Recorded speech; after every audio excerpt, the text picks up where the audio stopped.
Hi friends, అందరికీ నమస్కారము.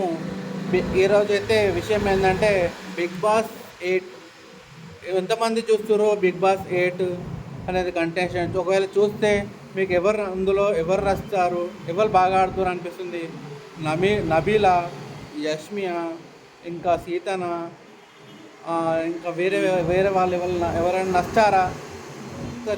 Comment చేయండి. దానికైతే నాకైతే వైల్డ్ కార్డ్ వాళ్ళు రావడంతో గంగవ్వ చాలా బాగా ఆడుతుంది అని అనిపిస్తుంది. చాలా గ్రేట్గా నిన్న కూడా చాలా గ్రేట్ ఆడారు గంగవ్వ గారు. బాల్ టాస్క్లో మన ముక్కు అవినాష్, గంగవ్వ ఇద్దరు కలిసి ఒక టాస్క్ అయితే ఆడారు కదా. ఆ టాస్క్ చాలా బాగుంది. ముక్కు అవినాష్, గంగవ్వ ఇదే విధంగా వాళ్ళు ఇలా ఆడాలని మనస్ఫూర్తిగా కోరుకుంటున్నాను. నా సపోర్ట్ అయితే గంగవ్వకి అయితే ఎప్పటికీ ఉంటుంది. సెకండ్ ఆప్షన్ వచ్చేసి నబీల్కి అయితే ఇస్తాను. మరి మీరు ఎవరికి ఇస్తారో ఒకసారి కామెంట్ చేసి అయితే చెప్పండి. బాయ్.